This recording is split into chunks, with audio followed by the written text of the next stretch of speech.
नमः शिवाय।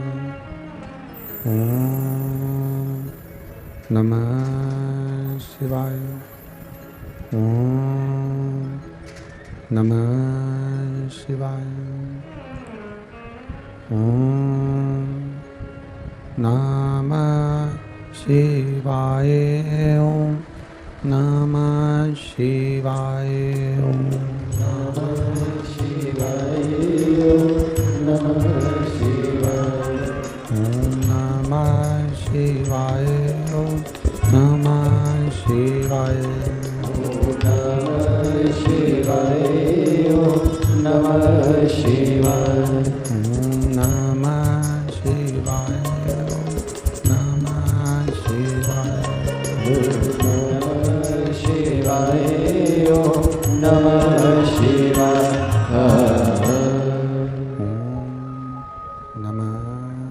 शिवाय। ओम नमः शिवाय। ओम नमः शिवाय।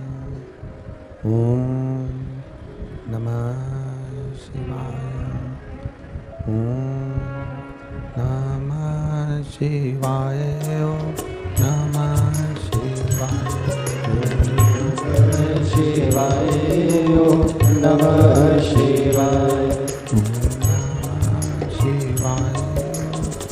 नमः शिवाय। नमः शिवाय। नमः शिवाय। नमः शिवाय। भोला नमः शिवाय। भोला नमः शिवाय। भोला नमः शिवाय। भोला नमः शिवाय। भोला नमः शिवाय।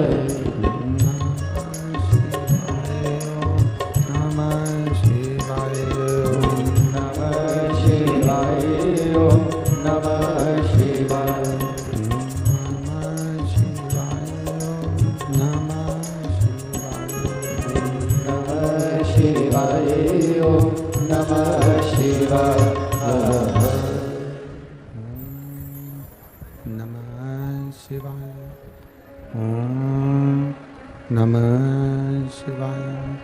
ओम नमः शिवाय। विश्वनाथ भगवान की जय। महाकालेश्वर भगवान की जय। ओंकारेश्वर भगवान की जय। कुबेरेश्वर महादेव की जय। हर हर महादेव। हर हर महादेव। हर हर महादेव। हर श्री शिव महापुराण कथा महोत्सव पावन अधिक मास और श्रावण का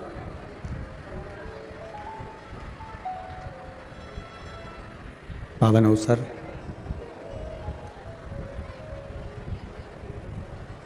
जिसमें बाबा देवादिदेव महादेव की कृपा से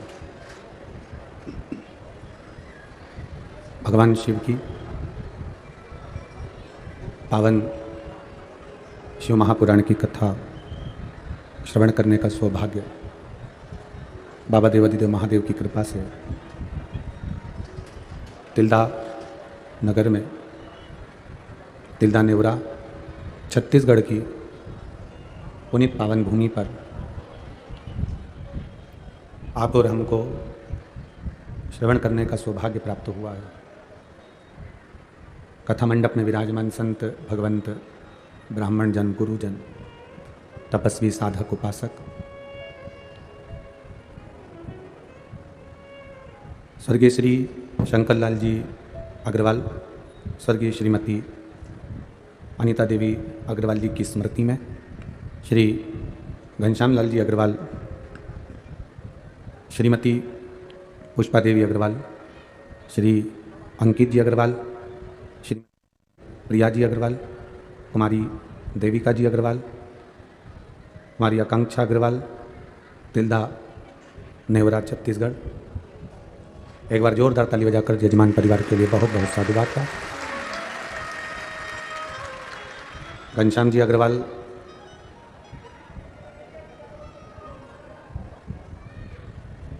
जो इस कथा के लिए बड़ी व्यवस्थाओं में रमे रहे, लगे रहे और प्रभु कृपा से ही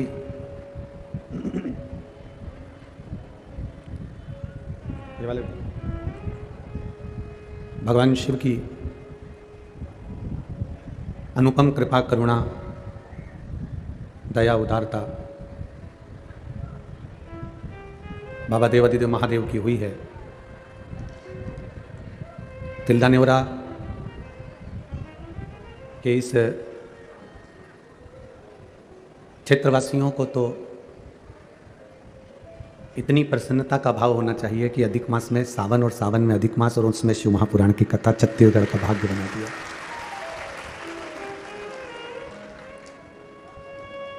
ये धान का कटोरा छत्तीसगढ़, जिसकी पवित्र भूमि का अक्षत चावल पूरे विश्व के शिवालयों में छत्तीसगढ़ का चावल एक एक शंकर के मंदिर में एक ना एक दाना चढ़ता ही है।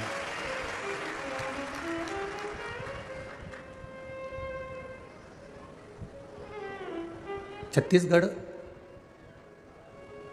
और यहाँ के निवासी, हम पहले भी अपनी कथाओं में कहे हैं कि इनकी पवित्रता, इनके हृदय की निर्मलता, इनकी सहजता, बाहर से आकर अगर कोई छत्तीसगढ़ में बस गया उसकी गारंटी तो हम नहीं लेते, पर जो छत्तीसगढ़ का मूल निवासी है उसकी गारंटी ये है कि वो दिल का साफ है, दिल का सरल। छत्तीसगढ़िया सबले बढ़िया। अब वो कहावत गलत नहीं है, आप लोगों की भक्ति इतनी प्रबल होती है, विश्वास, दृढ़ता, आपकी भक्ति को देखकर ही तो छत्तीसगढ़ के कई लोग आपसे टेंशन में रहते हैं कि हम इनको उठाकर कहीं और ले जाना चाहते हैं और ये वापिस शंकर जी की पूजन में, कंकर शंकर की पूजन में और शंकर के मंदिर जाना चालू कर दी, तो आधी चिंता लोगों को और हो गई। अब कैसे इनको वापिस मोड़ा जाए, फिर कैसे मोड़े?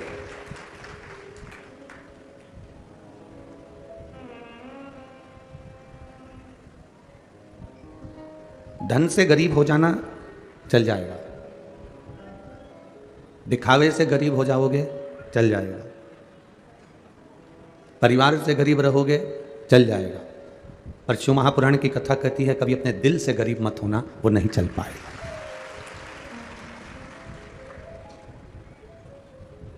कुछ नहीं है ना अपने पास में, हमारे पास में धन नहीं है, हमारे पास में वैभव नहीं है, हमारे पास में अगर दौलत नहीं है तो भी आप कभी ये मत सोचना कि मैं दूसरे का धन लूट लूं या उसको धोखा देकर अपना बना लूं। ना ना, कभी ये विचार मत करना कि दूसरे का धन हमको मिल जाए। विचार ये करना कि मेरे विश्वनाथ, मेरे वैद्यनाथ, मेरे बाबा, मेरे भोलेनाथ, मेरे महाकाल राजा, मेरे कुबेर भंडारी, मुझे धन ऐसा देना कि दुनिया के लोगों को मैं दे दूं पर दुनिया के दरवाजे पर मैं कभी हाथ ना फैलाऊं, ऐसी कृपा करना। मैं दुनिया के लोगों को दूं ना, अच्छा लगेगा, पर मैं दुनिया वालों के सामने जाकर हाथ फैलाऊं, ये अच्छी बात नहीं है। तुम ही ना तारोगे तो कौन तारेगा, तुम ही ना उबारोगे तो कौन उबारेगा, तेरे सिवा है कौन मेरा महाकाल, हाथ तुम ना थामोगे तो फिर थामेगा कौन? ये विचार करिए, कौन थामने वाला है? आपने अगर हाथ पकड़ रखा है, हो सकता है धन वैभव हमारे पास में कम रहे, सत्ता दौलत हमारे पास में कम रहे, पर चिंता ना करिएगा। एक बूढ़ी से बूढ़ी घर की माँ होती है ना, घर का जो बुजुर्ग होता है, घर की जो बूढ़ी माँ होती है, घर की जो दादी होती है, घर का जो दादा होता है, घर में जितने सदस्य होते हैं, उस माँ के जितने बेटे होते हैं, जितने सदस्य होते हैं, उस सदस्य में से अगर कोई एक दुखी भी है तो उस बूढ़ी माँ को चिंता होती है। घर में अगर एक तकलीफ में भी है तो बूढ़े पिता को चिंता होती है।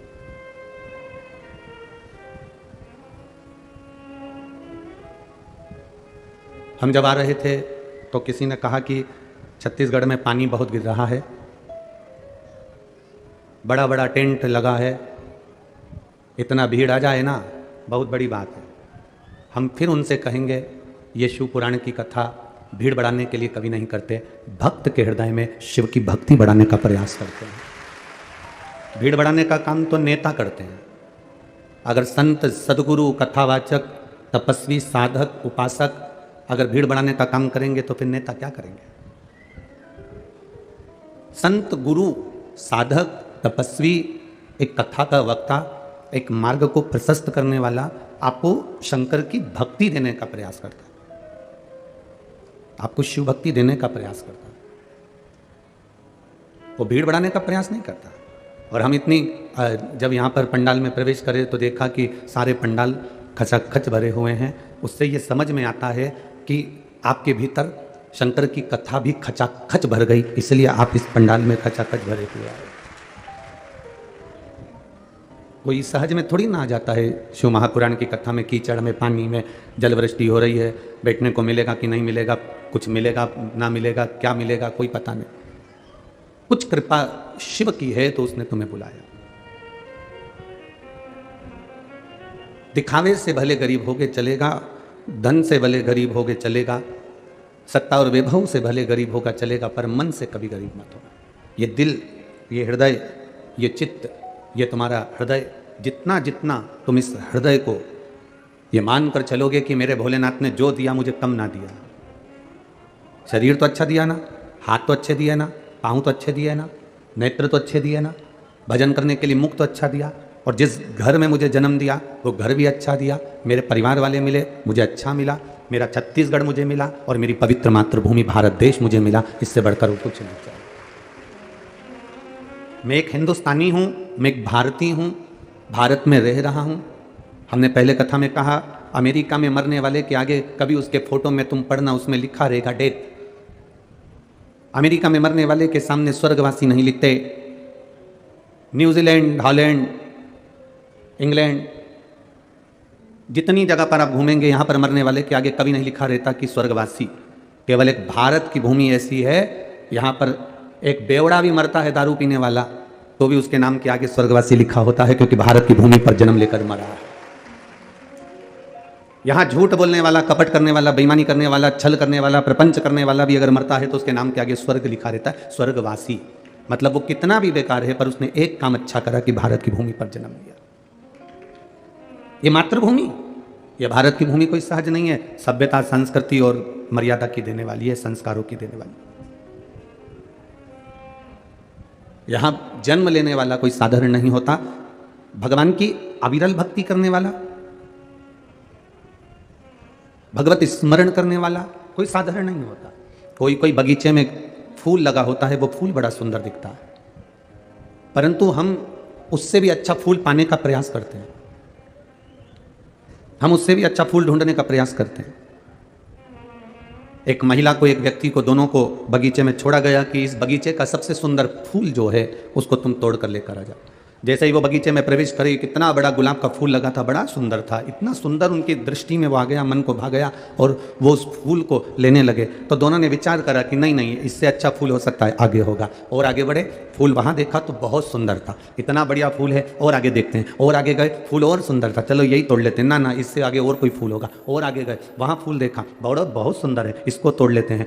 आखिरी में बस और देखते हैं, और अच्छा मिलेगा, और अच्छा मिलेगा, और अच्छा मिलेगा, और अच्छा मिलेगा, करते करते आखिरी में पहुँच गए। उस बगीचे में जाने का नियम यह था कि पलटकर वापस नहीं आ सकते थे, आगे ही बढ़ते जाना था। आखिरी में जब पहुंचे तो फूल एक साधारण सा था, अब तोड़ना तो जरूरी था, तो वही साधारण सा फूल तोड़कर वापस आ गए। किसी ने पूछा, बगीचे में गए थे, फूल मिला?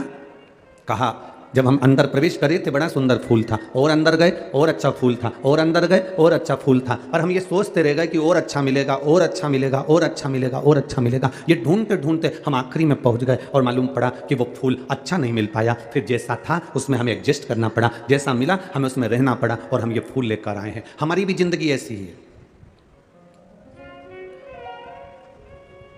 हमें अच्छा लगता है कभी कभी कि बस 1 महीने की बात और है, इसके बाद मेरा जीवन ऐसा होगा, लोग देखेंगे मुझे। 1 महीना और निकल जाता है, फिर उसको आता है, बताओ अभी तक नहीं, बस 15 दिन और बचे, अच्छा फिर समय आने वाला है, फिर 1 महीने बाद देखना मैं क्या करके दिखाती हूँ, फिर 1 महीना आएगा, फिर 1 महीना आएगा, सालों निकलते चले जाते हैं और अब अच्छा ढूंढने का प्रयास करते करते अपनी जिंदगी को बचपन गंवा देते हैं, जवानी गंवा देते हैं, अधेड़ी गंवा देते हैं, बुढ़ापा निकाल देते हैं और मरने की कतार पर आ जाते हैं। अच्छा ढूंढते ढूंढते हम पलंग पर पड़ जाते हैं, पर हमको अच्छा नहीं मिल पाता, हमारी जिंदगी वही रोते रोते निकल जाती है। शिव महापुराण की कथा कहती है, अच्छा ढूंढने का प्रयास मत करो, जो तुम्हारे पास में है वो इतना अच्छा समय है, जो तुम गुजार रहे हो वो समय इतना अच्छा है, जो तुम्हारे पास वस्तु है वो इतनी अच्छी है, बस उसी में एडजस्ट करना सीख जाओ तो तुम्हें अच्छा ढूंढते ढूंढते मृत्यु की सैया तक नहीं पहुंचना पड़ेगा। आप अच्छे हो, आपको अच्छा मिल चुका है, जो आपके पास में, जो आपको भगवान ने शरीर दिया उससे सुंदर कोई शरीर नहीं होगा। आप क्यों अपने आप को कम समझते हो? दूसरे को देखकर तुम्हें लगता है वो कितनी सुंदर है, वो कितना सुंदर है, उसने कितना अच्छा कपड़ा पहन रखा है, उसने कितना अच्छा वस्त्र पहन रखा है, उसने कान के कुंडल कितने अच्छे पहन रखे हैं, उसने हाथ की चूड़ी कितनी अच्छी पहन रखी। ना ना ना ना, आप ये देखो कि आप जो पहने हो वो किसी से कम नहीं है। दुनिया की सारी हीरो हीरोइन तुम्हारे आगे फीके हैं। तुम जिस दिन सोचना चालू कर दोगे उस दिन तुम नंबर 1 पर पहुंच जाओगे। आप अपने आप को तो छोटा समझ रहे हो, अरे मुझसे आगे वो है, मुझसे बड़ा वो है, मुझसे बड़ा वो है, लोग मुझे तो सुनते ही नहीं है, लोग मुझे तो देखते ही नहीं है, लोग मेरी तो बात मानते ही नहीं है, लोग मुझसे तो कोई बात करते ही नहीं है, जो करता है मेरी जेठानी से करते हैं, जो करते हैं मेरी सासू से करते हैं, जो करते हैं मेरी देवरानी से करते हैं। ना ना ना ना, आप अपने आप को छोटा समझ रहे हो, आप अपने आप को नीचा देख रहे हो, आप अपने आप को दुनिया की दृष्टि से आप अपने आप को छोटा समझ रहे हो। जिस दिन अपनी क्वालिटी अपन खुद बनाएंगे, तो अपनी क्वालिटी जब हम खुद बनाएंगे तो मार्केट में भी हम अच्छे ही नजर आएंगे। हम अपनी क्वालिटी बना ही नहीं पाए, हमने अपनी सोच को अच्छा बनाने का प्रयास ही नहीं किया। जिस घर में रहते हैं दूसरे का घर देखते हैं, दिवाली पर जाकर पर्दे देखते हैं तो बड़ा अच्छा लगता है, तुम्हारे यहाँ के पर्दे बड़े सुंदर है, तो तेरे यहाँ के पर्दे बेकार हैं। जब भी बात करेंगे तो कहेंगे भाभी जी भैया जी तो इतने अच्छे हैं ना, तुमको चूड़ी भी दिला दी है, तुमको साड़ी भी दिला दी है, भैया जी इतने अच्छे हैं ना, तुम्हें तो हर कभी घुमाने रायपुर भी ले जाते हैं, तुम्हें तो फ्लाइट में भी बिठा दिए, भैया जी तो इतने अच्छे हैं। अपने पति में कमती दिख रही है, ये मुझे कभी घुमाने नहीं ले गए, बल्कि 4 लोगों में जाकर कहना था मेरे पति जैसा दुनिया में कोई नहीं होगा, जो मेरी बात के अनुकूल नहीं, मैं उनके अनुकूल चलती हूं। वो मेरे अनुकूल नहीं चलते, मैं उनके अनुकूल चलती हूं। एक बार सत्यभामा जी को देखकर सत्यभामा जी रुक्मणी जी से बोली कि ये एक बात समझ में नहीं आती दीदी मेरे को। रुक्मणी जी ने पूछा क्या? कौन सा पुण्य करा है इस द्रौपदी ने जिसके 5 पति हैं?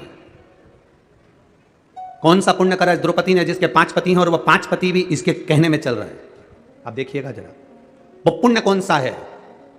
दुनिया के लोगों का एक पति, सत्यभामा जी कह रहे हैं हमारा ही भगवान कृष्ण को देख लो, रुक्मणी जी अपने पति को देख लो, अपन 16,108 रानियां, अपना एक पति वो भी अपने कहने पे नहीं चलता, और वो द्रौपदी के 5 पति और पांचों उसके कहने पर चलते हैं। आखिर ऐसा द्रौपदी में कौन सा गुण भरा हुआ है? द्रौपदी के 5 पति, द्रौपदी कह दे कि तुम ये इसका सींच काट दो, वो सींच काट दे, इसके मस्तक की मणि निकाल लो, वो मणि निकाल लो, इसके प्राण हर लो, वो प्राण हर लो। हमारा पति एक कृष्ण, तो भी हमारे कहने पर नहीं, और हम 16,108 रानियां, और हमारा पति कहने में नहीं चलता, और ये द्रौपदी के 5 पति होने के बाद भी द्रौपदी के कहने पर चलते हैं। आखिर द्रौपदी के ऐसा क्या पुण्य करा था? द्रौपदी के पास में ऐसा क्या है? द्रौपदी के पास में ऐसा क्या बूटी है, कौन सी जड़ी है, कौन सी ऐसी भभूति है जो द्रौपदी फेंक देती है और 5 पति उसका कहना मानते हैं? ऐसी कई माताएं जो ना जाने कितनी कितनी जगह पर जाकर कहती होंगी हमारा पति हमारी सुनता नहीं है, गुरु जी कोई ऐसा उपाय बता दो ना कि हमारा पति सुन ले। अब गुरु जी की लुगाई से पूछ लो उनका सुनता है क्या? पहले जो तुम गुरु जी के पास गई हो ना पूछने के लिए कि हमारा पति हमारी नहीं सुनता, तो गुरु जी की लुगाई से भी पूछो कि तुम्हारा सुनता है कि ना सुनता है? तुम्हें देता है। अब जरा विचार तो करो, आप कहाँ भभूति के चक्कर में पड़े हो, कहाँ दिखावे के चक्कर में पड़े हो? किस दिखावे की तुम बात करते हो? कोई तन दुखी, कोई मन दुखी, कोई धन बिन रहत उदास, तुलसी या संसार में सुखी राम का दास। इस संसार में सब दुखी हैं, केवल सुख तो एक कोई है जो भगवान की भक्ति में लगा हुआ है, भजन में रमा हुआ है, वो दुनिया का सबसे सुखी और सेठ व्यक्ति है। बाकी के सब का हम वर्णन क्या करें कि वो आप भी जानते हो कि सुख कहाँ, सुख कहाँ। द्रौपदी सत्यभामा जी के मन में भाव आ गया, सत्यभामा जी के हृदय में ये भाव आया कि जरा मैं द्रौपदी से पूछूंगी कि तेरे पास कौन सी जड़ी बूटी है, तेरे पास में कौन सी भभूति है, तेरे पास में ऐसा क्या है जो तेरे 5 पति तेरे कहने पर चलते हैं, जरा मैं भी तो सुनूं द्रौपदी से, मैं पूछूं तो द्रौपदी से। सत्यभामा जी द्रौपदी के पास गई और द्रौपदी से जाकर पूछा, द्रौपदी हमारा एक पति भगवान कृष्ण हमारे कहने पर नहीं चलते, तेरे 5 पति तेरे कहने पर चलते हैं, उसका कारण क्या है, क्या कारण है तेरा? तब द्रौपदी ने कहा, मैं तो ये नहीं जानती कि मेरे पति कहने में चलते कि नहीं चलते, पर इतना जरूर है, जब मैं विवाह कर कर पहली बार आई और शादी कर कर मैं पहली बार आई और मेरी सास ने मेरे पतियों से कह दिया, पतियों ने कहा मां देखो हम क्या लाए हैं, और मां ने कह दिया कि 5 बांट लो। मेरे सामने 5 पतियों ने आकर कहा हम क्षमा चाहते हैं, मेरी मां का आदेश है कि आपको बांटा जाए 5 के बीच में। द्रौपदी कहती है अगर आपकी मां का आदेश है तो वो मां केवल आपकी नहीं, मैं शादी कर कर आपके घर आ गई हूं तो वो मां मेरी भी है, उसका आदेश मानना मेरा भी काम है। मैंने इनके पति का, इनकी माता का सम्मान करा। जो नारी अपने पति की माता का सम्मान करती है, अपनी सास का सम्मान करती है, ससुर का सम्मान करती है, आदर के शब्द बोलती है, सत्कार के शब्द बोलती है, घर में बुजुर्गों से इज्जत से बोला जाता है, सम्मान से बोला जाता है, अगर नारी सम्मान के शब्दों से अगर वो पति के माता पिता का आदर कर रही है तो उसका पति पत्नी का आदर करता है और पत्नी के कहने पर चलता है। जब वो मेरे माता पिता के कहने पर चल रही है तो मैं वो एक कितनी सुंदर बात कही कि आप मकान कैसा भी बना लो, मकान कैसा भी बना लो, मकान का नक्शा किसी से भी बनवा लो, मकान का वास्तु किसी को भी बताओ, मकान का वास्तु पूजन किसी से भी कराओ, मकान की पूजन किसी से भी कराओ, उससे मकान में कभी आनंद नहीं आएगा। मकान में बस 2 चीजों का होना जरूरी है, मकान बने तब 2 अच्छे मिल जाएं तो जिंदगी सवर जाती है। एक मकान बनाने वाला मिस्त्री और दूसरा घर में रहने वाली स्त्री, अगर ये सही हो गए तो मकान सही हो गया। 2 चीजें अगर सही है, वास्तु वाले ने वास्तु बता दिया, नक्शे वाले ने नक्शा बना दिया, पूजन कराने वाले ने पूजन करा दिया, गार्डन लगाने वाले ने गार्डन बना दिया, इंटीरियर डेकोरेशन वाले ने डेकोरेशन कर दिया, पर मालूम पड़े मिस्त्री ने ही उबड़ खाबड़ बना दिया तो इंटीरियर वाला क्या करेगा? और मालूम पड़े मिस्त्री नहीं, मालूम पड़े छत की ढाल सही नहीं दी और पानी अंदर भरा गया तो फिर मकान का क्या मतलब है? बाथरूम बनाई, उसका पूरा पानी कमरे में आ रहा है तो मकान का मतलब क्या हुआ? नक्शे वाले ने नक्शा बनाया, वास्तु वाले ने वास्तु बनाया, पूजन वाले ने पूजन कराया, इंटीरियर वाले ने इंटीरियर करा, पर मिस्त्री और जम के बोलो, अरे छत्तीसगढ़ वाले इतने धीमे कभी नहीं बोले, मिस्त्री और स्त्री, अगर ये 2 गड़बड़ हैं तो तुम्हारे मकान बनाने का किसी को भी वास्तु दिखाया, तुम कितने भी वास्तु शास्त्री को अपने घर में बुला लो, वो कह देगा यहाँ से सीढ़ी तोड़वाओ, यहाँ बनवा, रसोई घर इधर बनवा, वॉशरूम इधर बनवा, कितनी वास्तु बदल लो, पर 2 अच्छे होना चाहिए। जम के बोलो जरा, मिस्त्री और स्त्री। मिस्त्री भी गड़बड़ निकल जाएगा, चल जाएगा, पर एक चंद्र घंटा, कुष्मांडा, स्कंदा अगर अच्छी निकल जाए तो टपरे में भी रह लेती है, और अगर चंद्र घंटा गड़बड़ निकल जाए तो टपरे भी बिकवा देती है। स्त्री और मिस्त्री, अगर स्त्री अच्छी है ना, आपके कहने अनुसार चलती है, आपके बताए अनुसार, और भले नहीं चले आपके कहने अनुसार, पर आपके घर में रहे तो प्रेम से रहे। जब आप पहुंचो घर, उसके चेहरे पर प्रसन्नता होना चाहिए। जब आप घर पहुंचो, उसके चेहरे पर स्माइल होना चाहिए। जब आप घर पहुंचो, पानी का गिलास आपको दे दे, आप घर पहुंचो, बना हुआ भोजन आपको मिल जाए, आप घर पहुंचो, आपके बच्चों को संभाल रही हो, माता पिता को संभाल रही हो, आपके घर में पहुंचने का मन करे। दुकान ऐसी होना चाहिए जिसमें जाने का मन करे, मकान ऐसा होना चाहिए जिसमें जाने का मन करे। अगर मकान में और दुकान में जाने का मन नहीं करता तो वो दुकान मकान किसी काम का नहीं होता। मन लगना चाहिए। मैं जिस व्यापार को कर रहा हूं उस व्यापार में मेरा मन लगे। मैं कपड़े की दुकान खोलकर बैठा हूं, कपड़ा बेचने में मेरा मन लगे। मैं किराने की दुकान पर बैठा हूं, किराना बेचने में मेरा मन लगे। मैं कोई वस्तु की दुकान मेडिकल लेकर बैठा हूं तो दवाई में मेरा मन लगे। उसी तरह घर में आप आधे घंटा, 1 घंटा, 2 घंटा, 5 घंटा, 2 दिन, 3 दिन, 4 दिन, 5 दिन गए हो, आपका मन घर में रमना चाहिए। तो ठीक है, स्त्री और मिस्त्री ये 2 ठीक है तो आपका घर भी ठीक है।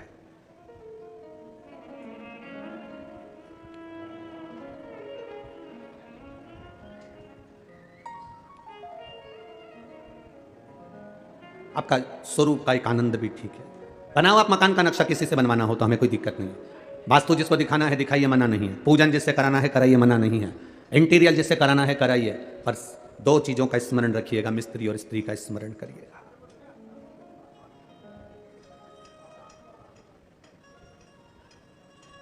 भगवान की भक्ति, भजन, कीर्तन, स्मरण।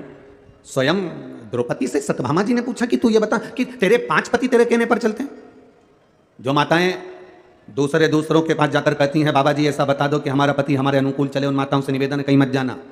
तुम अपने घर में बुजुर्गों का आदर करना चालू कर दो, तुम अपने घर में बुजुर्गों का सम्मान करना चालू कर दो, तुम अपने घर में माता पिता का आदर करना चालू कर दो, तुम्हारा पति तुम्हारे कहने पर चलना प्रारंभ कर देगा। तुम आदर करो, तुम सम्मान करो, तुम सत्कार करो, तुम अगर किसी को अगर सम्मान दे रहे हो तो तुम्हें सम्मान मिलना प्रारंभ हो जाएगा, तुम आदर कर रहे हो तो तुम्हें आदर मिलना प्रारंभ हो जाएगा। अगर हम यहां से आपको श्री शिवाय नमस्तुभ्यम कहते हैं तो लोग पलट कर श्री शिवाय नमस्तुभ्यम कहते हैं। हम यहां से बोलते हैं बोल बम का नारा है, आप पलट कर बोलते हो बाबा एक सहारा है। सारी समस्या का हल सावन के महीने में 2 लोटा जल। अब ये आप पलट कर दे रहे हो हमको, हम आपको कह रहे तो आप पलट कर जवाब दे।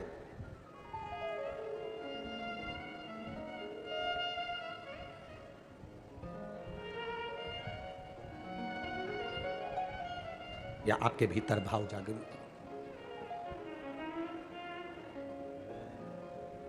महाराज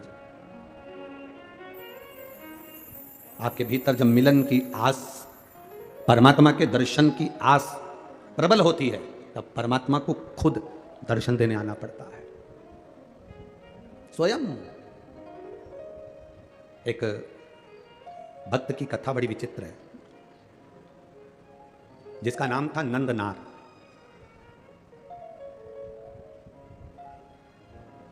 ये नंदनार तमिलनाडु में रहता था। तमिलनाडु के एक छोटे से गांव में नंदनार रहा करता था। शिव का भक्त था। जरूरी नहीं कि शंकर का भक्त होगा तो बहुत पैसे वाला होगा या बहुत धनपति होगा या बहुत देवपति होगा। जिसके पास में भजन की दौलत होती है, जिसके पास में शिव नाम की दौलत होती है, जिसके घर में लोटा पानी चढ़ाने का, जिसके घर में 1 लोटा जल चढ़ाने का है, जिसके घर में शंकर जी को चढ़ाने के लिए जल है, समझ लेना कि दुनिया की सबसे बड़ी दौलत तुम्हारे पास में है, फिर तुम कभी खाली नहीं हो। जिसके घर में तिजोरियां भरी हो, जिसके घर में अलमारियां भरी हो, जिसके घर में वस्त्र भरा हुआ हो, जिसके घर में अनाज भरा हुआ हो और उसके घर का एक व्यक्ति भी अगर शंकर के मंदिर में जाकर 1 लोटा पानी नहीं चढ़ा सकता, समझ लेना कि ये पूर्व का आज काट रहा है, पर जब दूसरी बार इसका जन्म होगा तो ये दरवाजे पर किसी के भिक्षा मांगता हुआ खड़ा होगा, पर ये भगवत भजन में कहीं नहीं रमता। अब अगर आपके घर में एक तांबे का लोटा, एक साधारण सा पात्र है शिव को जल चढ़ाने के लिए, 1 लोटा जल आपके पास में शंकर को जल चढ़ाने के लिए, जरा विचार करिएगा। लंकाधिपति रावण को जब विद्वत्ता के अनुसार लंकापति रावण को यह ज्ञात हुआ कि मेरे महादेव ने मंथन का विष पिया है, मंथन का विष पिया, शंकर जी ने विष पिया, चल गया। शंकर भगवान ने विष धारण किया, चल गया। पर शंकर भगवान ने विष पीने के पहले जब विष का कटोरा उनके पास में आया, वो विष का कटोरा जब शिव जी के पास में आया, तब उस समय पर विष की गंध शंकर भगवान की नासिका से उनके शरीर में प्रवेश कर गई।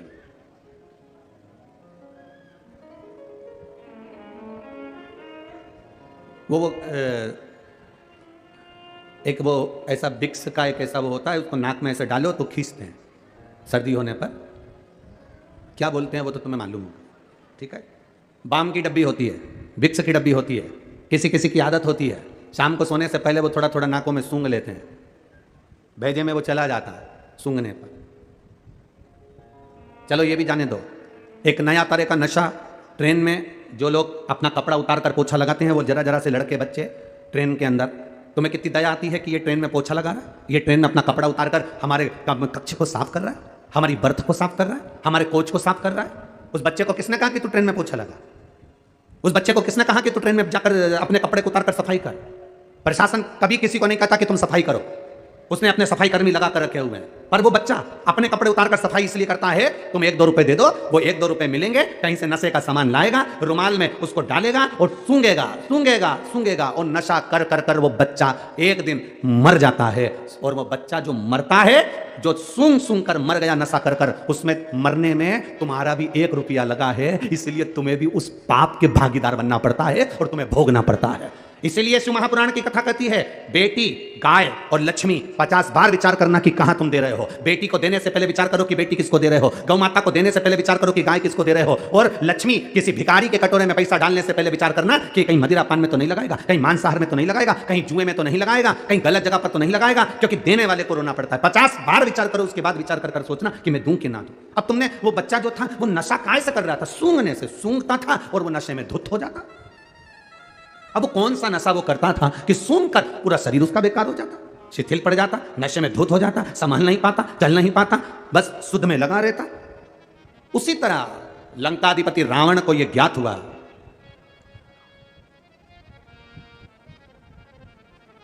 बहुत सुंदर संवाद है, जरा ध्यान दीजिएगा। लंकाधिपति रावण को यह मालूम पड़ा कि मेरे महादेव के सामने विष का कटोरा गया, विष का पात्र गया, और वो विष का पात्र पीने से पहले उनके नासिका से वो सुगंध उनके अंदर चली गई।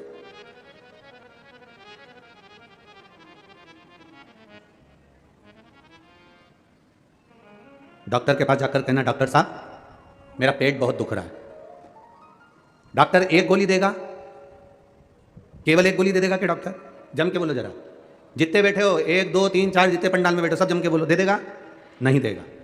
पेट भी दुख रहा है तो डॉक्टर 2 या 3 तरह की गोली देगा, सिर भी दुख रहा है तो डॉक्टर 2 या 3 तरह की गोली देगा, हाथ भी दुख रहा है डॉक्टर 2 या 3 तरह की गोली देगा, पीठ में दर्द है 2-3 तरह की गोली देगा, घुटने में दर्द है 2-3 तरह की गोली देगा। अब तुम डॉक्टर से कह दो, डॉक्टर साहब ये बात तो गलत है, हमारा तो केवल पेट दुख रहा है और तुमने 3-4 तरह की गोली दे दी, एक दे दो ना। डॉक्टर के नहीं, तुमको 2-3 तरह की, ये तुम समझ नहीं पाते, ये जो तुम गोली खाओगे लाल वाली, ये गोली खाओगे तो इसका साइड इफेक्ट नहीं हो, इसलिए तुमको ये वाली गोली पीली वाली दी। पीली वाली गोली खाओगे तो तुमको ये साइड इफेक्ट ना कर जाए, इसलिए तुमको ये हरी वाली गोली दी।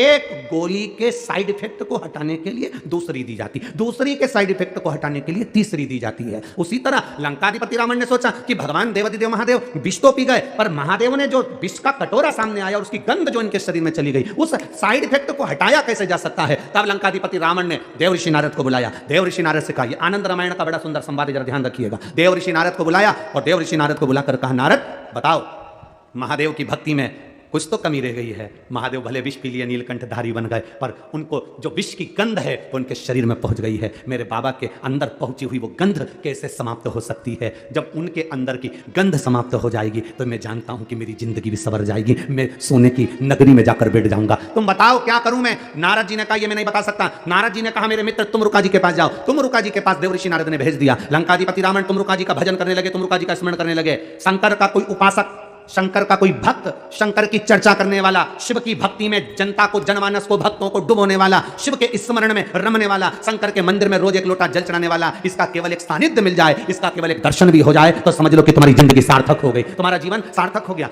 आज लंकाधिपति रावण तुमरुका जी का दर्शन करे हैं।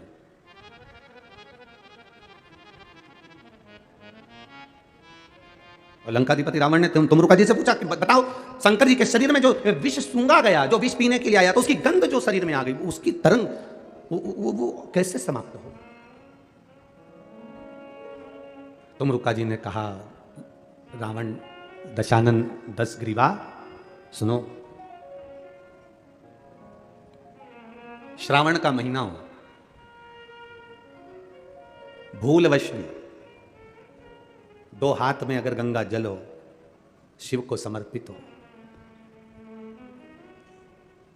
शंकर के सुगंध विष की जो गंध अंदर गई है वो समाप्त होती है। जैसे जैसे वो गंध समाप्त होती है वैसे वैसे जल चढ़ाने वाला जीवन में निहाल होता चले जाता है, उसके जीवन में वैभव सत्ता बढ़ती चली जाती है। वैभव सत्ता। हंसते हैं लोग कावड़ यात्रियों को देखकर, हंसते हैं लोग कावड़ियाओं को देखकर।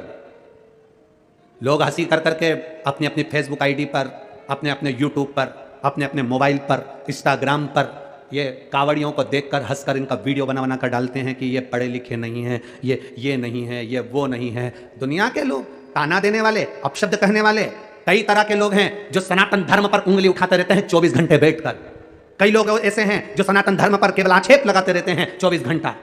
उनके पास कोई काम नहीं रहता। क्या होता है कांवड़ चलाने से? इससे तो घर में बैठे रहो, थोड़ा सा पढ़ाई कर लेना चाहिए, स्कूल का बैग उठा लेना चाहिए। कहाँ कांवड़ उठा उठा कर जा रहे हो?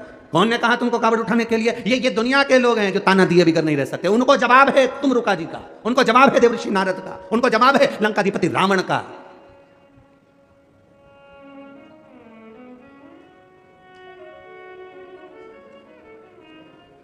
कि कांवड़ चलने वाला व्यक्ति, हाथ में जल का पात्र लेकर चलने वाला, कंधे पर रखकर कांवड़ लेकर जाने वाला, जितने कदम चलकर जाता है उतनी जिंदगी की उन्नति की सीढ़ियों पर चढ़ जाता है। उसे पीछे पलट कर नहीं देखना पड़ता। यह रावण की कथा कर रही है, यह आनंद रामायण कह रही है, यह भगवत भजन कह रहा है। हंसेंगे दुनिया के लिए। ये आप कथा में आए हो ना, तिल्दा नेवरा में पहुंचे हो तो लोग हंसेंगे। अभी रायपुर में सुन ली तुमने, भिलाई में सुन ली तुमने, और कहाँ सुन ली थी रे, सुहेला सुन ली तुमने, भाटा पारा सुन ली तुमने। इतनी सारी सुनने के बाद आखिर छत्तीसगढ़ वालों को हो क्या गया, इनको कौन सा बुखार लग गया, ये फिर इतने आ गए।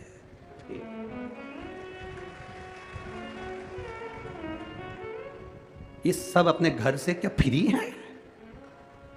लोगों को बड़ी चिंता, बड़ा टेंशन रहता है, क्या ये हो क्या रहा है आखिर, समझ में नहीं आता। अब ये घनश्याम जी अग्रवाल जी ने ग्राउंड भी बड़ा करा, ऐसा नहीं, इनने भी सोच समझ के कि तुम आओगे हो। पर जितनी भी सोच जहाँ जहाँ कथा बाबा की होती है और भोलेनाथ जी की जो कथा होती है, लोग अच्छे से अच्छा करना चाहते हैं, बड़े से बड़ा पंडाल लगाते हैं, बड़े से बड़ा ग्राउंड ढूंढते हैं, पर उनको बताएं कि क्या बताएं। वो कहते हैं गुरुजी हमने तो सबसे बड़ा ग्राउंड करा था, अब हम क्या कर सकते हैं। हमने कहा तुम कुछ नहीं करते, बाबा का काम ही ऐसा है। जैसे एक मुट्ठी चावल कुकर में रख दो बनने के लिए, वो पूरा कुकर भर देते हैं। उसी तरह ये शिव पुराण भी ऐसी है, इसके लिए जितनी जगह ढूंढो ये चावल की तरह फैल जाती है। ये है ही ऐसे। उसके भक्त, उसके भजन करने वाले, उसके स्मरण करने वाले, उसका कीर्तन करने वाले, उसका मंत्र जाप करने वाले और उसके सहारे जीने वाले, वो साधारण नहीं हो सकते। लंकाधिपति रावण ने कहा कि मेरे प्रभु के ये विष की जो गंध उनके शरीर में चली गई, वो गंध कैसे समाप्त हो, वो कैसे उनके अंदर वो समाप्ति का हो। तो कह दिया सावन का महीना हो, हाथ में गंगा जल भरा हो, रावण लंकेश दशानन 10 ग्रीवा जाकर शिव को चढ़ाया जाए, शंकर को, हाँ शिव को चढ़ाया जाए।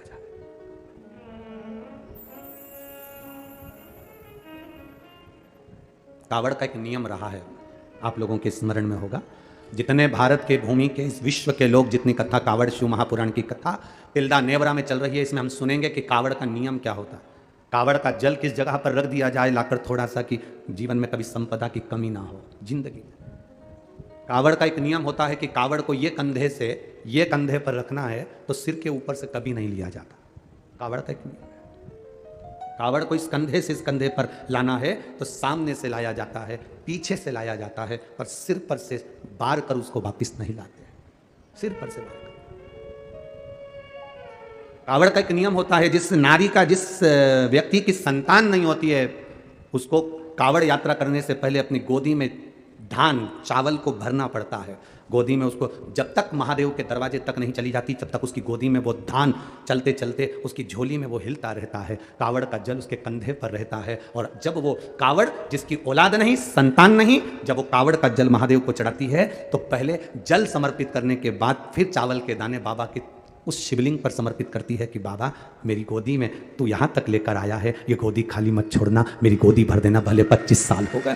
कावड़ यात्रा का नियम है, सिर पे से बार कर वापिस नहीं आती, सम्मुख से कावड़ निकल जाती। लंकाधिपति रावण को सुध पड़ी जब तुमरुका जी ने कहा जाओ लंकेश, अगर तुम चाहते हो कि शंकर के शरीर में गंध पहुंची है, उस विष की गंध को समाप्त करना है, तो तुम जाकर महादेव को जल अर्पित करो सावन के महीने में। उसी को हमारे यहां कावड़ कहा गया। अविश्वास, भरोसा, दृढ़ता, शिव के प्रति जागृत कर कर चलते हैं। जब शंकर के प्रति जब हमारी जागरूकता होती है, शिव के प्रति जब हमारा एक विश्वास दृढ़ होकर हम चलते हैं, तो शिव हमें क्यों ना मिलेगा, क्यों ना मिलेगा। महाराज हम तो बाबा के भरोसे चलते हैं। छत्तीसगढ़ वालों आता है, एक लाइन आती है शुरू की, जरा गाओ तो जरा। हम तो बाबा के भरोसे,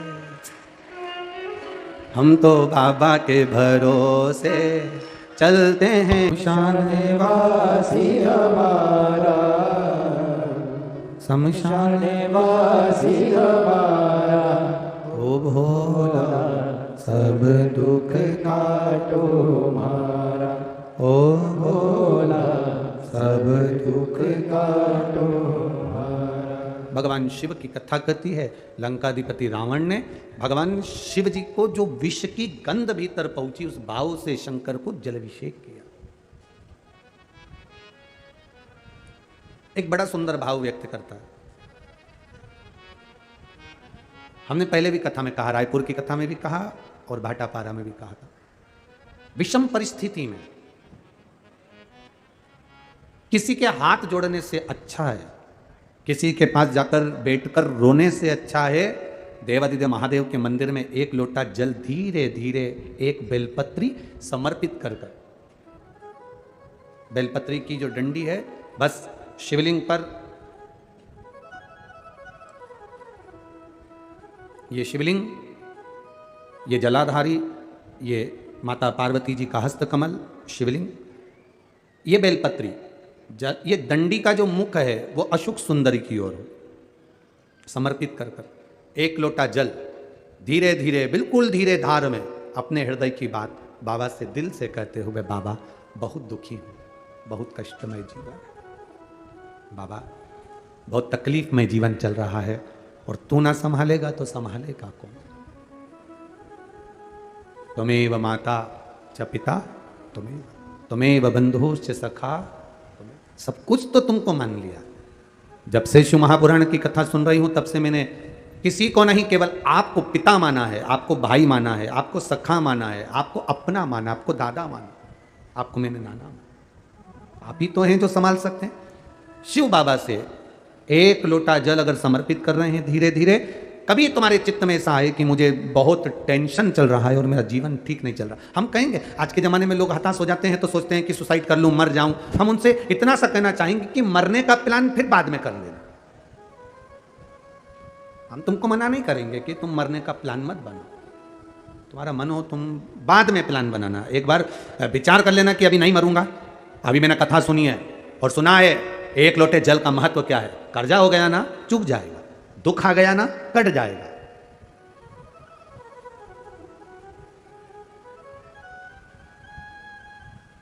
कर्जा भी हो गया तो कटेगा, मिटेगा। मरना उसका कोई एक प्लान नहीं है कि कर्जा तुम मर जाओगे तो कर्जा तुम्हारा चुक जाएगा। ना ना ना ना, कर्जा हो गया ना चुकाएगा बाबा। तुम्हारा विश्वास दृढ़ रखो, अपने भजन के बल को बढ़ाओ, शिव मंदिर में जाने का समय का आनंद पाओ, शंकर जी पे एक लोटा जल चढ़ाओ तो दिल से चढ़ाओ, राम नाम कृष्ण नाम शिव नाम जो जप रहे हो उसको दिल से जपो, भगवान की भक्ति दिल से करो। आया हुआ समय, आया हुआ दुख कटेगा, थोड़ा समय लगेगा, धीरे धीरे धीरे धीरे वो कट जाएगा। वो बर्तन होता है ना बहुत काला हो जाता है तो उसको माताएं रगड़ती है, वो साफ नहीं होता तो फिर क्या करते हैं उस बर्तन को? अगर बर्तन साफ नहीं होना तो फिर उसको क्या करते हैं? उसमें छाछ भर देती है, दही भर देती है, नींबू लगाकर छोड़ देती है, खट्टी चीज से वो साफ हो जाएगा। तो थोड़ा अगर समय लग रहा है और लगे कि तुमको कि ये ठीक नहीं हो रहा तो समझ लेना कि भगवान ने भी कोई छाछ भर दी होगी, भगवान सुन क्यों नहीं रहा, भगवान ने भी कोई दही भर दिया होगा, ये समर क्यों नहीं रहा, ये ठीक समय आ क्यों नहीं रहा। आएगा, थोड़ा बाबा पर भरोसा रखो, विश्वास रखो, सारी समस्या का हल एक लोटा आप बाबा को समर्पित करो। बोल बम का नारा है, बाबा एक, उसके सहारे जियो ना। हम क्यों संसार वालों के सहारे जियो? एक तमिलनाडु में नंदनार नाम का एक मजदूर रहता था, जिसको बधुआ मजदूर कहते हैं। बधुआ मजदूर मतलब किसी के यहां, किसी सेठ के यहां, किसी धनपति के यहां किसी को बेच दिया जाता है, ये आज से तुम्हारा नौकर है।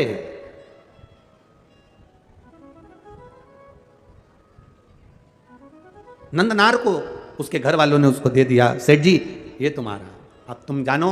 पैसे ले लिए, नंदनार उनके यहाँ काम करने लगा। नंदनार खेती का काम करता, मजदूरी करता, बहुत दिन भर उससे काम करवाते, पैसा में खरीदा है तो फिर तो काम करवाएंगे। इसीलिए तो हम आप लोगों से कहते हैं लड़का लड़की की शादी करो तो पैसे से मत करो कि साहब हमने 10 लाख रुपए लूंगा, एक गाड़ी, फ्रिज, कूलर, वॉशिंग मशीन सब देना पड़ेगा, तब मैं लड़के की शादी तुम्हारे यहाँ करूंगा। मतलब तुम लड़के को बेच दिए हो। अब लड़के को तुमने अगर ससुराल वाले को बेच दिया है तो ससुराल वाले, अब तुम ये मत कहना कि तुम्हारा छोरा है, तुम्हारा बेटा है। तुमने एक गाड़ी, एक फ्रिज, एक वॉशिंग मशीन, एक इतना सोना, चेन, अंगूठी, मोबाइल, पर्स, इसके चक्कर में तुमने अपने लड़के को लड़की वालों को दे दिया। अब तुम ये छोड़ दो कि लड़का तुम्हारा है। अब वो तुमको पापा जी भले कहले पर तुम्हारा सम्मान नहीं करेगा, सम्मान वो अपने ससुर का करेगा। क्योंकि 10 लाख की गाड़ी, एक फ्रिज, एक वॉशिंग मशीन, एक 2 जोड़ कपड़े में तुमने बेच दिया। अब बेच दिया तो वो आदर उनका करेगा, आपको बोलेगा पापा, उनको बोलेगा पापा जी, आपको बोलेगा मम्मी, उनको बोलेगा मम्मी जी। बोलना पड़ेगा क्योंकि जगदम्बा वहीं खड़ी है। नहीं बोलेगा तो ये चंद्र घंटा घंटा बजा देगी। बोलना पड़ेगा, खरीदा है। घर में बहू लेकर आना, कार वाली कभी मत लाना, संस्कार वाली लेकर आ जाना। कार वाली बहू मत लाना बाबा, संस्कार वाली लेकर आना। जब संस्कार वाली बहू हमारे घर में प्रवेश करती है तो वो हमारे जीवन को सार्थक करती है। विद्वत ब्राह्मण जन, भूदेवता, पृथ्वी के देव, ब्राह्मण जन जब किसी लड़का और लड़की की पत्रिका मिलाते हैं, गुण मिलाते हैं, तो वह यही देखते हैं कि संस्कारवान लड़की इनके घर में प्रवेश करे। भूदेव यही चाहते हैं, ब्राह्मण यही पूजन पाठ के माध्यम से आपको वर प्रदान करते हैं। ब्राह्मण देवता आपको ये वर देने का प्रयास करते हैं कि आपके घर में सुख समृद्धि, सुख शांति, वैभव, प्रतिष्ठा सब बनी रही। ये भूदेव का एक आनंद है, ये ब्राह्मण देव का एक आनंद है।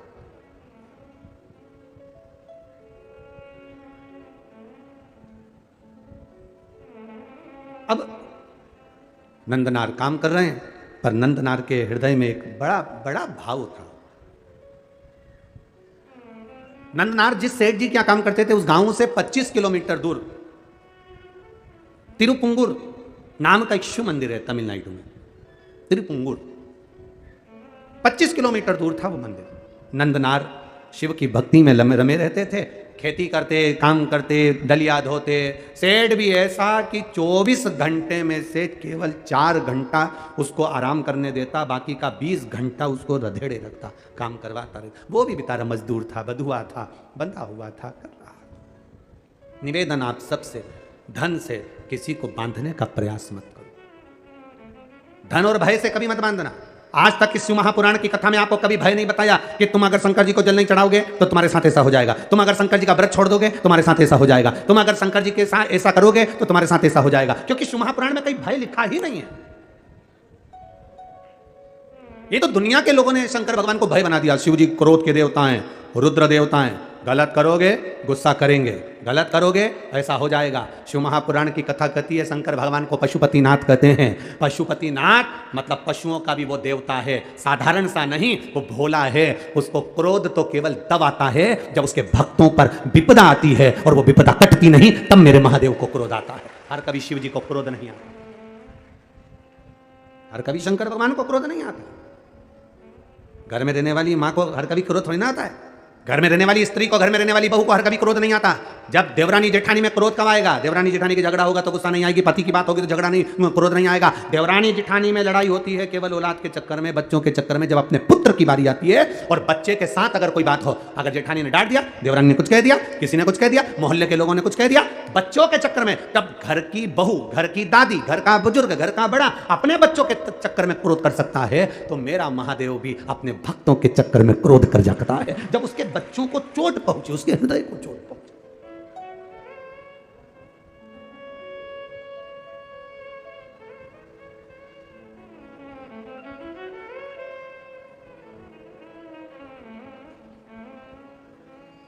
जब हृदय में यह विचार, अब कई लोग कहते हैं भगवान बड़े गुस्सेले हैं, शंकर भगवान का, कई माताएं कहती है हमने सोमवार का व्रत करा था गुरुजी, अगर हम छोड़ देंगे तो भगवान गुस्सा तो नहीं होंगे। हमने कहा कौन सी पुराण में लिखा है, वो भी तो बताओ कि भगवान को गुस्सा आया, इन्हें व्रत छोड़ा तो। ना ना ना, मेरा महादेव क्रोध नहीं करता, अनायास हर किसी पर क्रोध नहीं करता। मेरे बाबा तो इतने सरल हैं, इतने सरल हैं कि एक चोर चोरी करने ऊपर चढ़ा, उसके पास में कुर्सी नहीं थी, स्टूल नहीं था, निसेणी नहीं थी, शिवजी पे चढ़ गया, सामान जलाधारी चांदी की निकालने लगा। महादेव खुश हो गए, मांग ले तुझे क्या चाहिए। वो चक्कर खा के नीचे गिर गया, मैं तो चोटा चोर।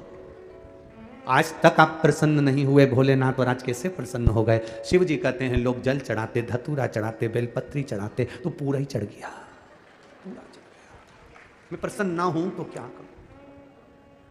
कितनी कृपा है, उसकी दया, उसकी करुणा कितनी विचित्र हो जाता है। कभी कभी ऐसा भाव प्रकट हो जाता है, कभी कभी। वो करुणा ना करेगा तो कौन करेगा? वो करुणा ना करे, वो कृपा ना करे तो कौन कृपा करे? वो एक लाइन गुनगुनाते ना, ओ पालन हारे निर्गुण तेरे बिना हमारा कोई नहीं, ओ पालन हारे निर्गुण प्यारे तुमरे बिना मेरा कौन नहीं। हमारी उलझन सुलझाओ भगवान, तुमरे बिना हमरा कौन नहीं। तुमरे बिना हमरा कोनो नहीं, तुमरे बिना हमरा कौन नहीं।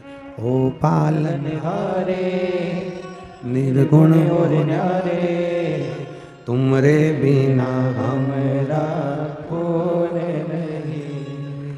हमरी उलझन सुलझाओ भगवान, तुमरे बिना हमरा कौन नहीं। कौन है तेरे सिवा। लाखों के दुखड़े जो तू हर गया डमरू वाले, तो मेरे दुखड़ों को देख कर क्यों डर गया डमरू। एक पत्र आया है, देखिए बड़ा भाव से किसी ने लिखा है, बड़ा भाव।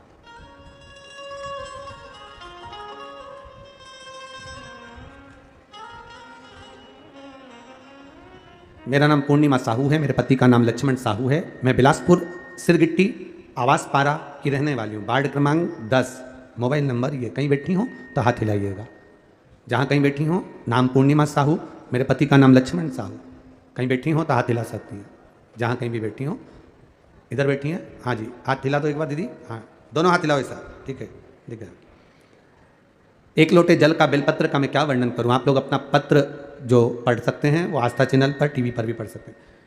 बाबा वर्णन करूं, बाबा ने तो इतना दे दिया कि मैं बोलूं। मेरे शरीर में बहुत सारी परेशानी होती थी। बच्चेदानी में सूजन, बच्चेदानी के अंदर छाले पड़ गए, पत्थरी हो गई और बड़ी परेशानियां हो गई, गांठ जैसा भाव हो गया।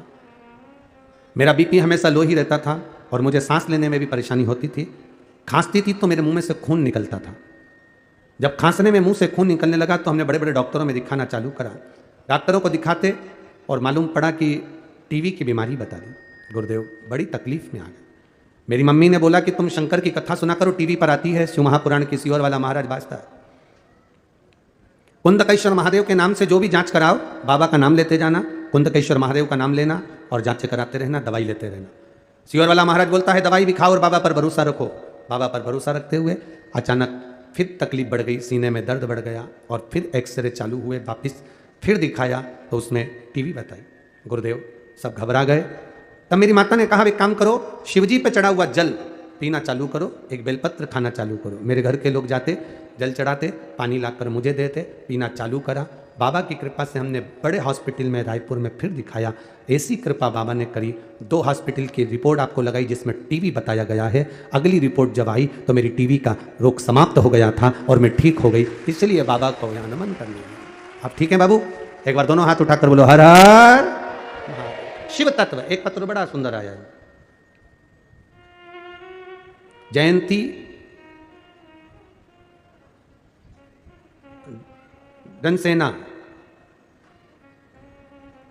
जयंती जनसेना राजगढ़ छत्तीसगढ़ से, रायगढ़ छत्तीसगढ़ से आई हूं। कहीं बैठी हो?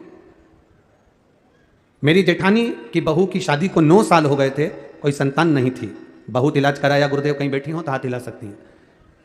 कहीं पर बैठी हो तो हाथ हिला सकती हैं, जहाँ कहीं भी बैठी हो। इधर है क्या? अच्छा है, हाथ हिला दो एक बार। हाँ हिलाओ इसे जी। बहू की शादी को 9 साल हो गए थे, कोई संतान का सुख नहीं था। सारे डॉक्टरों से इलाज करवाया। डॉक्टरों ने कहा था इनके संतान का सुख नहीं रहेगा। बाबा की कृपा से शिव महापुराण कथा सुनना चालू करी। आपने कथा में सफ़ेद आंकड़े की जड़ का प्रयोग बताया था गुरुदेव, और सफ़ेद आंकड़े की जड़ का प्रयोग करवाया। बहू की कमर में वो सफ़ेद आंकड़े की जड़ बनवाई और बाबा देवादिदेव महादेव का, कुंदकेश्वर महादेव का नाम लेकर जल चढ़ाती, उस जल का आचमन करती। 2 महीने बीते, बाबा की कृपा से उसका गर्भ ठहर गया और बाबा की कृपा से उसके घर में पुत्र का जन्म हुआ है। इसलिए हम बाबा को यहाँ प्रणाम करने आए। पुत्र आया है क्या साथ में? बच्चा लाए हैं? लाए हैं क्या? नहीं लाए? ठीक है। हर हर महादेव। शिव कृपा इसी को कहते हैं, शिव की उदारता, शिव की करुणा, दया। आप एक विश्वास के साथ में, आप एक भरोसे के साथ में बाबा का भजन अगर कर रहे हैं, बाबा की भक्ति अगर कर रहे हैं, तो उसका सुख हमें मिलता जरूर। खाली ना जाता कोई दर से तुम्हारे, खाली ना जाता, सब बोलिए, दर से तुम्हारे मैं भी खड़ा हूँ नंदी बाहें हे पसारे अपने हृदय से लगा लो लगा लो गिरी जा रही हूँ उठा लो उठा लो भोले अपने दर से अब तो न टालो गिरा जा रहा हूँ उठा लो उठा 24 घंटे में केवल 4 घंटे सेठ उसको छोड़ता था विश्राम के लिए और नंदनार 20 घंटा काम करता था। बिको किसी सेठ के पास जाकर किसी के पास जाकर मत बिको, बिकना ही है तो मेरे भोलेनाथ के प्यार में बिक जाओ तो जिंदगी सवर जाए, तुम्हारा जीवन सवर। हम कहाँ क्या क्या विचार करें। मेरा फिर निवेदन है बेटा बेटियों से, बेटे की शादी करो तो कोई धन की मांग नहीं, बेटी का विवाह करो तो ये विचार करना, ये मत देखना पेट्रोल पंप कितने हैं, गाड़ियां कितनी है, धन कितना है, बंगला कितना बड़ा है, सत्ता कितनी है, पहचान किस किस से है।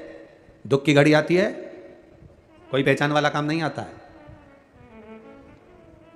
जितनों के भी आगे पीछे घूमते हो ना, एक बार उनको कुर्सी मिल जाती है ना, तुम्हें कोई नहीं पूछता, फालतू की बात है। हमारी थोड़ी कहने की आदत, लोगों को थोड़ा बुरा लग जाता है, फिर वो लोग बाद में उस बात का बखाड़ा खड़ा कर देते हैं। और ईमानदारी की बात कहेंगे ना,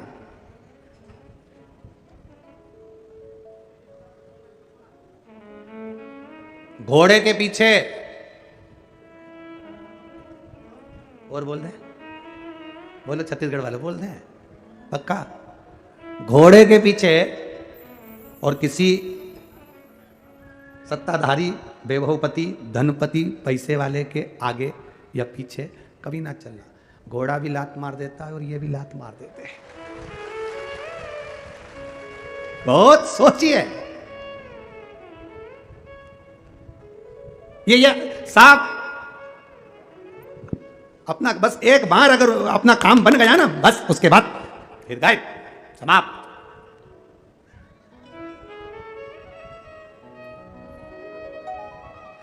दामाद नया नया रहता है ना, जब तुम्हारे घर में शादी होती है, विवाह होता है, फंक्शन होता है, कार्यक्रम होता है, दामाद को बुलाते हो तो कितना आदर करते हो, कितना सम्मान करते हो, कितना सत्कार करते हो,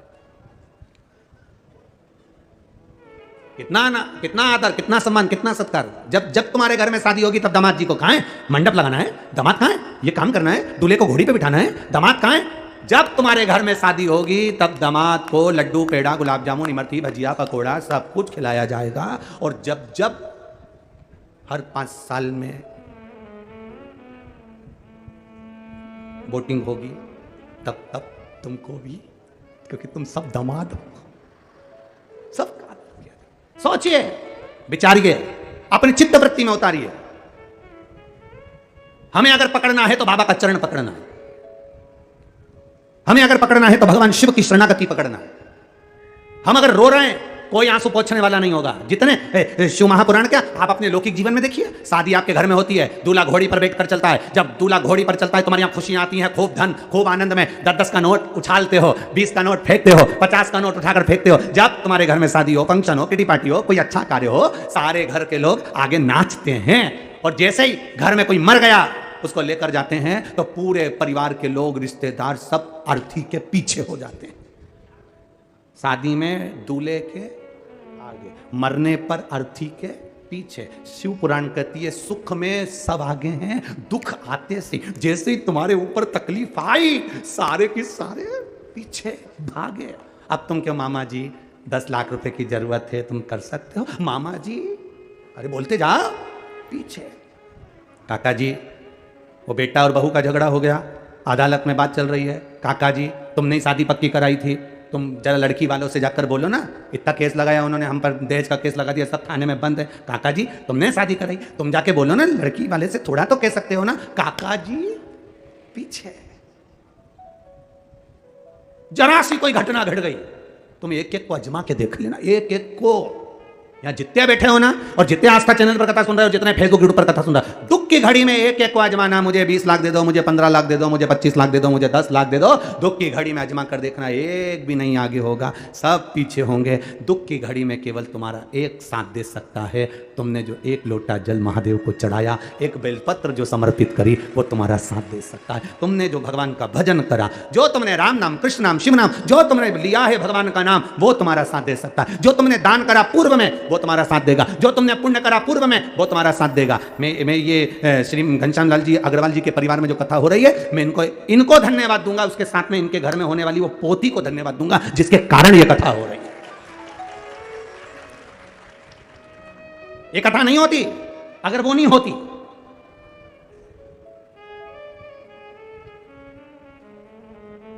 क्या नाम है उसका? उस बेटी का नाम क्या है? प्रियंक, दीपिका, देविका। वो बेटी का भाव देखिए।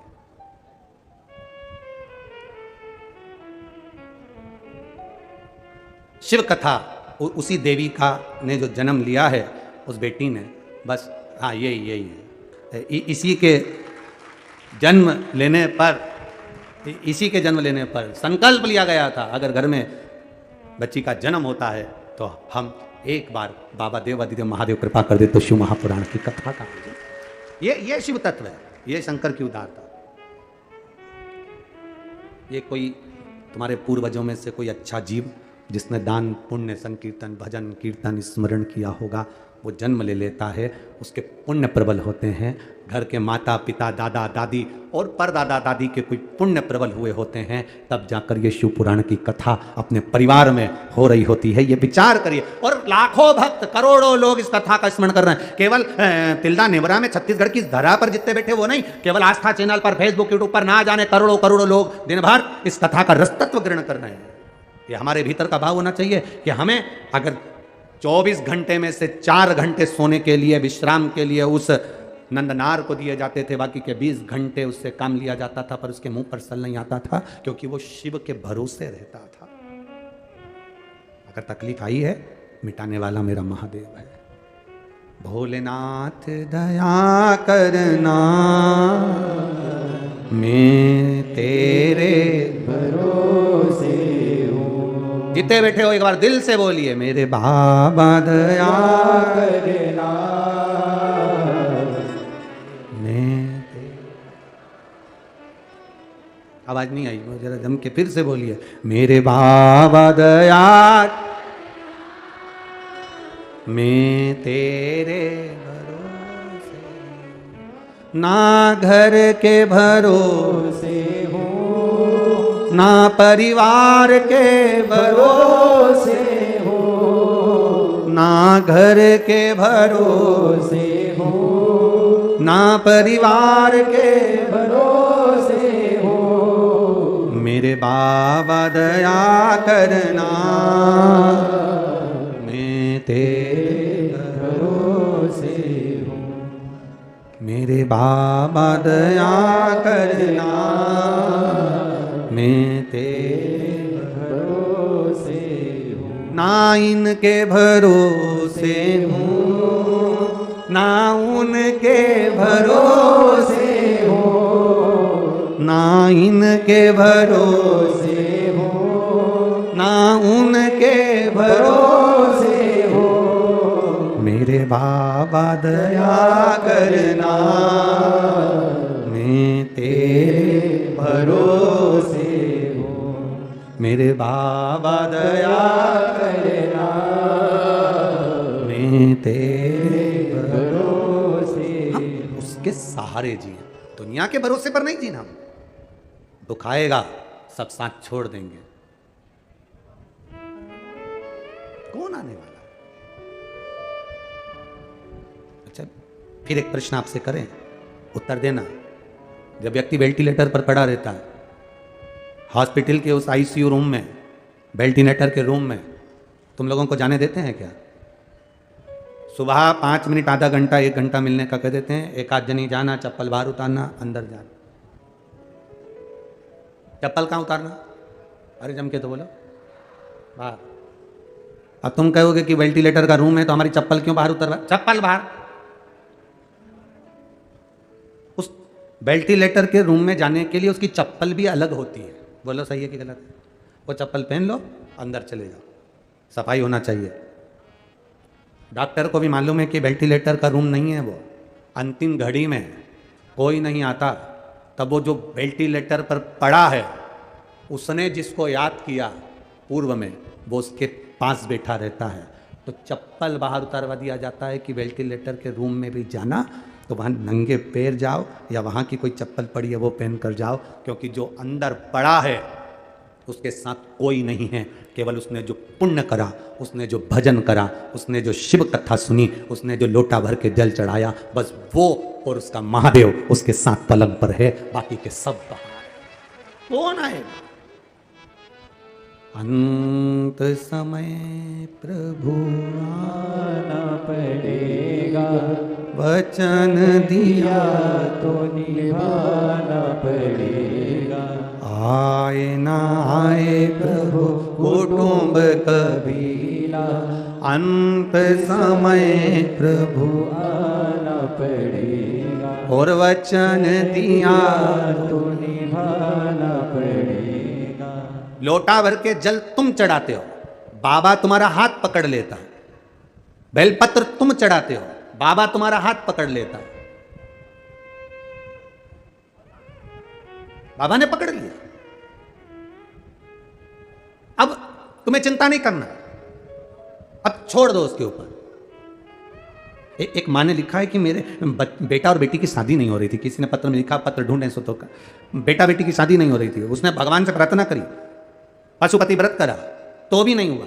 उस माँ ने लिखा, तब मैं शंकर जी के मंदिर पहुंच गई। तुमने कथा में कहा था तुम अपनी औलाद मानोगे, तुम अपने बच्चे मानोगे, तुम अपने बच्चे मान रहे हो, इसलिए बाबा वो शादी नहीं होने दे रहा। तुम सौंप दो कि ये औलाद तुम्हारी है, ये बेटा तुम्हारा, बेटी तुम्हारी। अब शादी भी किसको करना है? तुम्हें करना है। दहेज लेकर कौन आएगा? तुम। पक्का कौन करेगा? तुम। उसने लिखा पत्र में, पत्र के अंदर लिखा उसने, मैंने, जिसने लिखा होगा वो यहाँ बैठी होगी, मेरे बेटा बेटी की शादी नहीं हो रही, पशुपति व्रत कर लिए, सब कर लिया। फिर आपने कहा था भगवान के कर दो, ये भगवान के हैं, और मैंने अपने बेटा बेटी को भगवान पर छोड़ दिया। 2.5 महीने भी नहीं हुए गुरुजी, बाबा ने ऐसा जगह संबंध करा कि मैं भगवान को यहाँ प्रणाम करने के लिए, ये पत्र में लिखा, इन पत्रों के ढेर।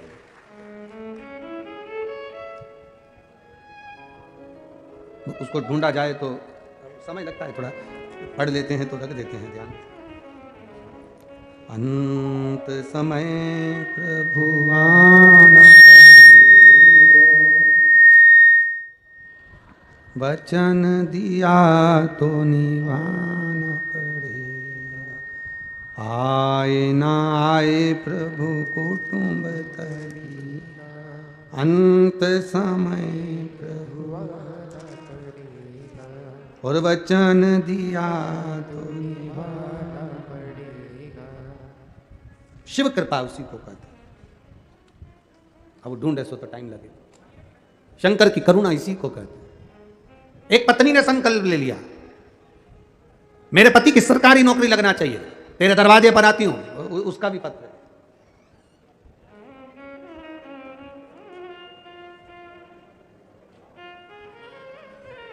मेरा नाम प्रिया निर्मलकर, मेरे पति राकेश निर्मलकर, गांव खौली आरंग। खौली है कि रवोली है? हैं? खौली ना? खौली आरंग, जिला रायपुर, छत्तीसगढ़। मोबाइल नंबर ये है। कहीं बैठी हैं? अच्छा इधर है, ठीक है। हाथ हिला दो एक बार। हर हर महादेव। संकल्प ले लिया, नौकरी लगना चाहिए सरकारी, तेरे भरोसे हूं। बाबा का व्रत करा, पूजन करी, आराधना करी, 1 लोटा जल समर्पित कर। मेरे पति ने 2016 में एक नौकरी का अप्लाई करा था, और बाबा सुनता कैसा है वो समझने वाली बात है। अब 16, 17, 18, 19, 20, 21, 22, 23, कितना हो गया? 8 साल के करीब। और इसने शिव जी को जल चढ़ाना प्रारंभ करा, बाबा से विनती करना प्रारंभ करा। रोज कहती पति का कहीं जॉब, बाबा तू संभाल लेना। 16 की नौकरी का अप्लाई करा, भूल गई, एग्जाम दिया, भूल गए। अब 8 साल बाद बाबा ने उसी नौकरी को भारतीय रेलवे में पाइसमैन के पद पर मेरे पति को लगा दिया। ये शिव तत्व। बधाई बाबू आपको। एक बार दोनों हाथ हिला दो, एक बार हर हर महादेव। बैठिए। श्री शिवाय नमस्ते। 16 में एग्जाम दिया, भूल गए। हम तो बाबा के भरोसे चलते, भोले बाबा के भरोसे चलते, ये दुनिया वाले जलते। अब उसने क्या करा? केवल शिव पर भरोसा, भगवान शिव की भक्ति में रम गई। उसने सोच लिया अब तुम्हारी, अब मेरा नहीं है, अब तुम्हारा है। पकड़ लो हाथ त्रिपुरारी, नहीं तो टूट जाएगा। हमारा कुछ ना बिगड़ेगा, तुम्हारी क्या होगा? आज लोग कहते हैं गुरुजी आपके पास में इतने पत्र आते हैं, दुनिया के लोगों का इतना काम होता है, कारण क्या है? आप किसी को कोई बूटी देते हो, कोई बेल देते हो, कोई भभूति देते हो, कोई सामान देते हो। हमने कहा कुछ नहीं देते। उनको केवल एक ही बात कहते हैं, एक लोटा जल सारी समस्या का हल। शिव के दरवाजे पर जाइए, शंकर की भक्ति करिए, भगवान का भजन करिए, शिव तत्व को जानने का प्रयास करिए, वो संभाल ले। हम उसके सहारे जीना चाहते हैं, दुनिया के सहारे नहीं। अब ये 2016 की नौकरी के लिए अगर ये दीदी 50 ऑफिसरों से जाकर मिलती, भैया जी हमने 16 में एग्जाम दिया था, नेताजी हमने 16 में एग्जाम दिया था, भैया प्लीज कुछ करो ना, एप्लीकेशन देती, हाथ जोड़ती, निवेदन करती। ईमानदारी से बोलना, कोई करवा देता क्या? फाइल आगे बढ़वा देता क्या? नहीं। ये हाथ जोड़ती रह जाती, सबसे कहती रह जाती, भैया जी हाथ जोड़ो, नौकरी, भैया जी नौकरी, भैया जी नौकरी। कौन देता? और ये फाइल उसने शिव जी पर सौंप दी। एक लोटा जल चढ़ाती, बेलपत्र चढ़ाती, मंदिर की सफाई करती, मंदिर का निर्माल्य उठाकर विसर्जन करती। बस ये काम करते करते बाबा ने वो 16 की 23 में भगवान ने पूरे भरोसे के साथ दे दी। ये शिव तत्व है, वो घड़ी है। हमारा कुछ नहीं बिगड़ेगा। लोग कहते हैं महाराज तुम कहते हो हमारा कुछ नहीं बिगड़ने वाला, हम तो भोले के भरोसे पर कथा करते हैं, हम उसके विश्वास पर कथा करते हैं, हम उसकी श्रद्धा पर कथा करते हैं। रामचरितमानस में लिखा शंकर विश्वास रूपिणो, पार्वती के लिए लिखा वो श्रद्धा है। जब विश्वास और श्रद्धा प्रबल होते हैं तब भगवान भी सामने आते हैं। हमने रामचरितमानस में पढ़ा है, श्रीमद् भागवत में शंकर की स्तुति को पढ़ा है, विष्णु पुराण में, गर्ग संहिता में, स्कंद पुराण में शंकर की महत्वता को जाना है कि शिव क्या नहीं कर सकते, तो हम क्यों फिर दुनिया के सहारे। और जल चढ़ाने में तुम कभी मत सोचना कि सीहोर वाले का कुछ बिगड़ेगा, सीहोर वाला तो उसके भरोसे पर बोल देता है, अब उसको संभालना है कि वो क्या कर सकता है, ये उसके ऊपर है। अब सौंप दिया जीवन का सब भार तुम्हारे हाथों में, हे हार तुम्हारे हाथों में और जीत तुम्हारे हाथों। अब सौंप दो उसके ऊपर, भरोसे पर छोड़ दो उसके। छोड़ो एक बार, जो काम तुमसे ना हो, तुम्हारे रिश्तेदारों से ना हो, तुम्हारे परिचितों से ना हो, छोड़ दो बाबा पर। जो काम किसी से ना हो बाबा के भरोसे छोड़ दो। तुम आज से नियम ले लो छत्तीसगढ़ वालों, जितने आस्था चैनल पर सुन रहे हैं वो भी, और जितने मोबाइल पर सुन रहे हैं वो भी, जो काम तुमसे ना हो, हाथ जोड़ जोड़ के रह गए, पांव पड़ पड़ के रह गए, भैया देख लो ना, भैया आप करा दो ना, भैया मेरा ये काम करा दो ना, दुनिया के हाथ जोड़ जोड़ के रह गए। आज नियम लो अधिक मास से, सावन के महीने से। अब नहीं बोलूंगी तुमसे कि तुम करना, अब बोलूंगी मेरे काल अधिपति महाकाल से, उससे बोलूंगी वो करेगा, मेरे शिव से बोलूंगी वो करेगा। तुम लोग नंबर भी गलत डायल करते हो ना, दिक्कत तो तुम्हारे साथ यह लगाना था बिमला देवी को लग गया कमला देवी को, तो नंबर ही गलत डायल करते हो, तुम्हारी आदत ही बुरी है। तुम तो उसमें क्यों, जैसे एक पत्नी मर गई, वो उसका अंतिम संस्कार करके आ रहा था, उसका नाम था जो भी नाम हो उसका, वो मर गई। अब मैं किसी का नाम ले दूं तो वो कहेंगे हम तो अभी जिंदा बैठे, और महाराज के मर गए। अब उसकी पत्नी मर गई तो नाम पत्नी का लू ही नहीं तो अच्छा है। अब पत्नी मर गई, उसका अंतिम संस्कार करके आ रहा था। अब एक पति है, उसकी पत्नी का दिल्ली में जॉब लगा था, पत्नी ने पति को मैसेज किया, उस पत्नी ने दिल्ली वाली ने कि मैं अच्छे से पहुंच गई हूं, कुछ दिन में मैं आपको यहां पर बुला लूंगी। वो मैसेज जाना था उसके पति को, पहुंच गया इसके पति को, जो ये अंतिम संस्कार करके आ रहा था। चलते चलते इसने मैसेज पढ़ा तो पढ़ते सही चक्कर खा के नीचे गिर गया। मैं आराम से पहुंच गई हूं, 2 हफ्ते में तुम्हें भी बुला लूंगी। 2 हफ्ते। अब मैसेज उसने दिल्ली वाली ने अपने पति को भेजा था, अब वो मैसेज पहुंच गया इस पति के, नीचे गिर गया, लोगों ने पानी का छींटा देकर इसको उठाया। हुआ क्या, उसने पहुंच के मैसेज करा है। परिवार वालों ने बोला ऊपर मोबाइल लेके थोड़ी ना गई है, मैसेज किसी दूसरे का गलत तुम्हारे पास आ गया है। तब खोदा विधि करी, तब उसका मैसेज नहीं था, दिल्ली वाली ने अपने पति को करा था, तो इधर वाले को लग गया। तुम काम ही ऐसा करते हो। कहना चाहिए भोलेनाथ को और मैसेज करते हो रिश्तेदार को, तुम हमारा काम कर दो ना, कॉल लगा रहे हो इसको, तुम हमारा काम कर दो ना। कहना किससे चाहिए, मैं तो बाबा के भरोसे चलते हैं, अब फोन यहां लगाना था, कहना यहां था, विनती यहां करना थी, निवेदन यहां करना था। कथा में बैठते हो, बीच में जब श्री शिवाय नमस्तुभ्यम बोलने का मौका मिले, बाबा मेरे दुख काटो कहने का मौका मिले, तब ध्यान चित्त मन इधर उधर मत लगाओ, मौन होकर आनंदित के साथ में बाबा का नाम लेकर और बाबा से फिर अपने दिल से कहो कि मेरी ये कामना है, अर्जी निवेदन साधना उससे करो, प्रार्थना उससे करो, तब वो सुनेगा। सुन लिया। अब लोग कहते हैं कि हम तो कब से कह रहे हैं, हम तो भगवान से बहुत दिन से कह रहे हैं, भगवान हमारी सुन ही नहीं रहा। कहने कहने में अंतर होता है। पति पत्नी से, पत्नी पति से बात करती है, पति पत्नी से बात करता है, दोनों की बात करने में अंतर होता है। एक बात जब वो करता है पत्नी नहीं सुनती, पत्नी बोलती है पति नहीं सुनता, पर वही बात जब ध्यान लगाकर वो कहती है, फोन पर बोलती है, सुनो मेरे को थोड़ा जरूरी बात करना है, क्या हो गया, इतनी सी यह बात है। पति उसको दिल से लेता है, क्योंकि उसने दिल से बोला है। हम शरीर से बोलते हैं, हम मुख से बोलते हैं, हम अपनी इंद्रियों से बोलते हैं, पर भगवान से दिल से नहीं बोलते। जिस दिन आप अपने चित्त की बात, अपने मन की बात, अपने हृदय की बात दिल से बोलना परमात्मा से प्रारंभ कर दोगे, परमात्मा सुनेगा, धारण करेगा। पर तुम्हारी आदत है डायल गलत कर रहे हो। कई लोग तो ऐसे हैं केवल मिस कॉल देते हैं। मिस कॉल से मतलब थोड़े दिन तक मंदिर जाएंगे, भगवान नहीं सुनता, जाना बंद कर देंगे, भगवान तो हमारी सुनता ही नहीं है। मतलब मिस कॉल दिया, 2-4 बार चले गए, नहीं उठाया तो वापिस दूसरे को ट्राई करेंगे। कहीं का महाराज आएगा वो बता देगा कि ये वाला कर लो, उनके पास चले जाओ, फिर दूसरा मिस कॉल देंगे, फिर वहाँ से काम नहीं होगा, दूसरी जगह चले जाएंगे। फिर इनका पूरी जिंदगी मिस कॉल लगाते लगाते हो गया। तो रिश्तेदार भी कह दिए इसकी तो आदत है, दिन भर मिस कॉल करती है। कभी कॉल तो करो, कभी प्रार्थना तो करो, कभी दिल से तो पुकारो।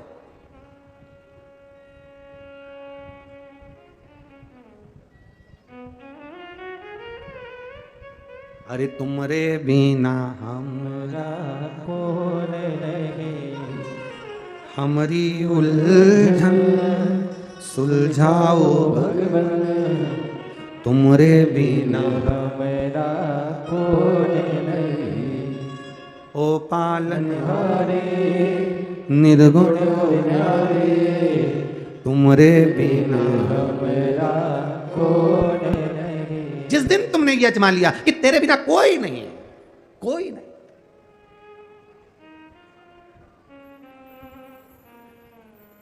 ये लड़कियों की एक गलती, बेटियों की एक गलती होती है। जब शादी करने के बाद वो अपने पति के सामने कह देती है, तुम फालतू के चक्कर में मत रहना, मैं अपने पापा के घर चली जाऊंगी।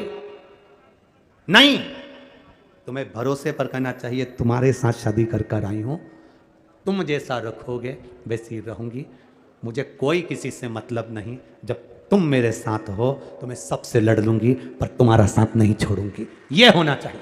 पर तुम अकड़ करके रहते हो। मतलब आप कई बार भजन करते करते, भक्ति करते करते अपने मन को डोल लेते हो। अरे मेरा शंकर जी से काम नहीं हुआ, शिव जी के मंदिर गई, जल चढ़ाया, पशुपति व्रत करे, नहीं हुआ, फिर दूसरी जगह जाना चालू करते। तुमने तो सोच के बैठे हो ना, अपना ढेर सारा बाप पड़ा, कहीं पर भी चले, तुम्हारे से मन नहीं लगा वहां चले गए, वहां से मन नहीं लगा वहां चले गए, वहां से मन नहीं लगा वहां चले गए। ना ना ना ना, शिव कथा कहती है एक साधे सब सधे, एक जगह बोर लगाओ, कुआं खोदे जाओ, खोदे जाओ, खोदे जाओ। मुरम निकली है, मिट्टी निकली है, पत्थर निकला है, उस कुएं को खोदने में सब कुछ निकला है, तो खोदते जाओ। मिट्टी निकली, मुरम निकली, पत्थर निकला, तो पानी भी निकलेगा, ये पक्का है। खोदो खोदो और नीचे जाओ, भजन करते जाओ, भक्ति करते जाओ, जल चढ़ाते जाओ, शिव की आराधना करते जाओ, सुनेगा। आज नहीं तो कल सुनेगा, सुनेगा।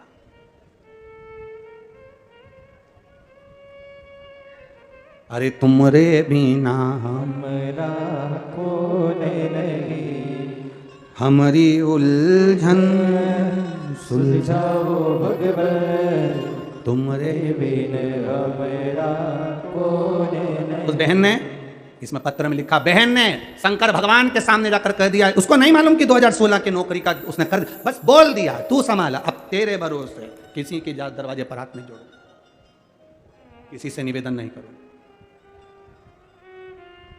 कहाँ तुम लोगों, जोड़ लो, किसी के हाथ भी जोड़ना हो तो तुम्हें मना नहीं है। हमें तो बड़ा आश्चर्य होता है जब लोग कहते हैं, वो अभी अभी जब चुनाव का समय आएगा ना तो लोग चिल्ला चिल्ला कहेंगे, भाई आज ही संघर्ष करो, हम तुम्हारे साथ हैं। अगर तुम साथ होते तो संघर्ष की जरूरत क्या पड़ती? मतलब तुम खुद इंतजार में हो कि संघर्ष करो, भाई आज ही संघर्ष करो, हम तुम्हारे साथ हैं। अगर साथ होते तो संघर्ष की जरूरत पड़ती? ईमानदारी से बोलो रे, पड़ती जरूरत नहीं। व्यक्ति संघर्ष में जब आता है जब अपने साथ छोड़ देते हैं, जब अपनों ने साथ छोड़ दिया। पर भोलेनाथ जब हाथ पकड़ते हैं, संघर्ष जीवन में अगर थोड़ा चल भी रहा होता है तो धीरे धीरे, एक बहन ने पत्र में लिखा है, मेरी कोई औकात नहीं थी कि मैं एक मकान खरीद सकूं, किराए के मकान से मेरे बाबा ने मुझे महल में बिठाया, ये उसकी कृपा। पत्र में लिखा उसने, महल में बिठाया, ये उसकी कृपा, ये उसकी उदारता, ये उसकी करुणा।